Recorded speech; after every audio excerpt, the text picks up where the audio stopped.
நீங்கள் பெருந்தோட்ட தோட்ட உட்கட்டமைப்பு பிரதி அமைச்சர், முழு மலையகத்திற்குமான அமைச்சர் என்ற வகையில் உங்களுடைய செயற்பாடுகள், உங்களுடைய அபிவிருத்தி நடவடிக்கைகள் எல்லா மாவட்டங்களுக்கும் கொண்டு செல்லப்படுமா, அல்லது குறிப்பிட்ட சில மாவட்டங்களுக்கு மட்டும்தான் உங்களுடைய அபிவிருத்தி பணிகள் கொண்டு செல்லப்படுமா என்பதை பற்றி ஒரு தெளிவை எங்களுக்கு தர முடியுமா? நினைக்கிறேன் கூடுதலாக நினைக்கிறேன் இந்த ஹெட்டன் பகுதிக்கு நாங்க வந்திருக்கோம். நினைக்கிறேன் ஊடக சிலர் அஜித் இருக்காரு, நினைக்கிறேன் கிட்டத்தட்ட இது ஒரு 10வது முறை நினைக்கிறேன். 10வது முறைக்கு மேலாக நாங்க அமைச்சர் பொறுப்பேற்ற கூட இங்க வந்தல.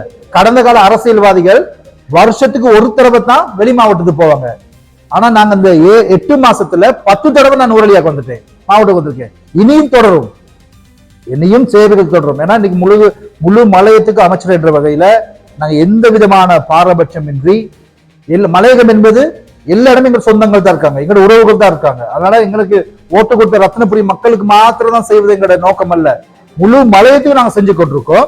எனவே அது சில நேரத்துல அந்த செய்யற சேவைகள் ஊடகத்துக்கு போறதில்லை, விளம்பரப்படுத்தப்படுவதில்லை. மற்றபடி எங்களோட சேவைகள் நடந்து கொண்டுதான் இருக்கிறது. எனவே மலையக மக்கள் எந்த விதமான அச்சம் கொள்ள தேவையில்லை. எல்லா மாவட்டங்களுக்கும் சரியான முறையில் எங்களோட அபிவிருத்திகளை நாங்க முன்னோக்கி கொண்டு செல்வோம். ஃபோக்கஸ் குரல் மேட்ச் ட்ரெண்ட் நியூஸ். இது மலையக மக்களின் குரல்.